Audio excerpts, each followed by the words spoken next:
What if I told you that one of the most talked about gut healing peptides right now is really just a broken off piece of a hormone that controls your suntan? That's KPV, same family as the tanning peptides, but stripped down to just the part that fights inflammation. Sounds crazy, right? Well, stick around, because the craziest thing about this molecule isn't what it does for your gut. It's the two things it does that has nothing to do with inflammation at all. We'll get to those later. Let's look at the actual engineering, because there's always a catch. Welcome back to Peptide Corner. I'm Tom. I'm a chartered chemical process engineer. Essentially, that just means I get paid to figure out why very small things tend to break expensive systems. And today, that small thing is a three-amino-acid chain. Just some quick housekeeping before the lawyers have a hernia. This video is for educational and research purposes only, not medical advice. And if you get something out of this video today, please smash that like button, hit subscribe, and click the bell icon. We're a brand new channel, and it genuinely helps more than you think. So what's KPV then? The name's in the recipe, KPV, lysine, proline, and valine. 3 amino acids, and that's the whole molecule in a nutshell.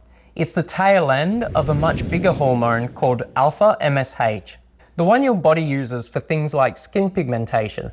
Somebody snipped off the last 3 links of that chain and found that the anti-inflammatory powers mostly live in the scrap. Let's look at the actual science. Inside your cells, there's the master alarm for inflammation called NF-kappa-B. Essentially, pick a foreman who the second he smells trouble, starts screaming orders to swell, redden, and attack.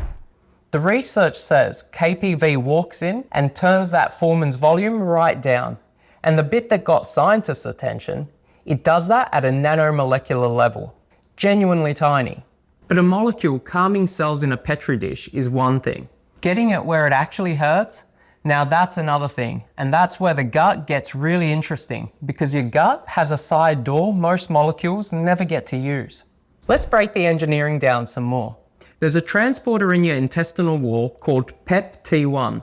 Basically a loading dock built to haul small peptides into cells.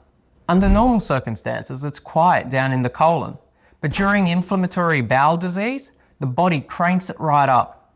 So you've got a delivery gate that swings open wider exactly where the fire is, and KPV is small enough to ride straight through it. In mouse and rat models of colitis, oral KPV led to earlier recovery, protected the gut lining, and dropped the damage markers. Which sounds quite fantastic, right? Until you notice a word I have to keep saying, and that's mouse and rat. Hold that thought, because you know the catch is coming. Now the skin. Your gut and skin are both barrier organs, designed for the same job, to keep the outside on the out. So it's not a huge leap that something calming one might calm the other. In lab studies on skin cells, KPV quieted the same inflammatory pathways. But remember those 2 weird bonus tricks I promised at the start? Here's the first. KPV isn't just anti-inflammatory. The research shows it's antimicrobial. The parent hormone and this little tail fragment can actually suppress heavy hitters like Staph aureus and the yeast Candida albicans, even at incredibly low concentrations. And that's genuinely odd, right? Because most of the anti-inflammatories make infections worse, not better. This one seems to do both jobs at the same time. And that brings us to the part that all the hype videos skip.